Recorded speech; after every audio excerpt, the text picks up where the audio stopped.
10 green chilli சாப்பிட்டு காட்டுங்க அண்ணா, எனக்கு பச்சை மிளகாய் சாப்பிட்டு காட்டுங்க அண்ணா, 20 பச்சிக்காய் சாப்பிட்டு காட்டுங்க. செஞ்சுட்டா போச்சு. 10 பச்சிக்காய் அழுதி வாங்க கழுவுவோம். திட்டா போச்சு.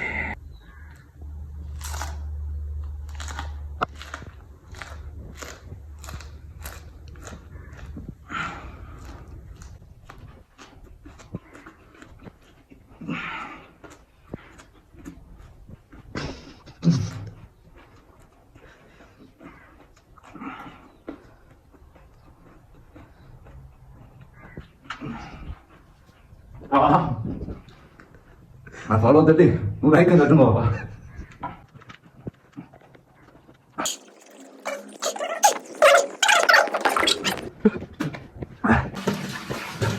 ஃபாலோ தட்டி லைக்கை தட்டி ஷேர் பண்ணுங்க. இதே மாதிரி டாஸ்க் உங்களுக்கு வேணும்னு சொன்னால் கமெண்ட் பண்ணுங்கள்.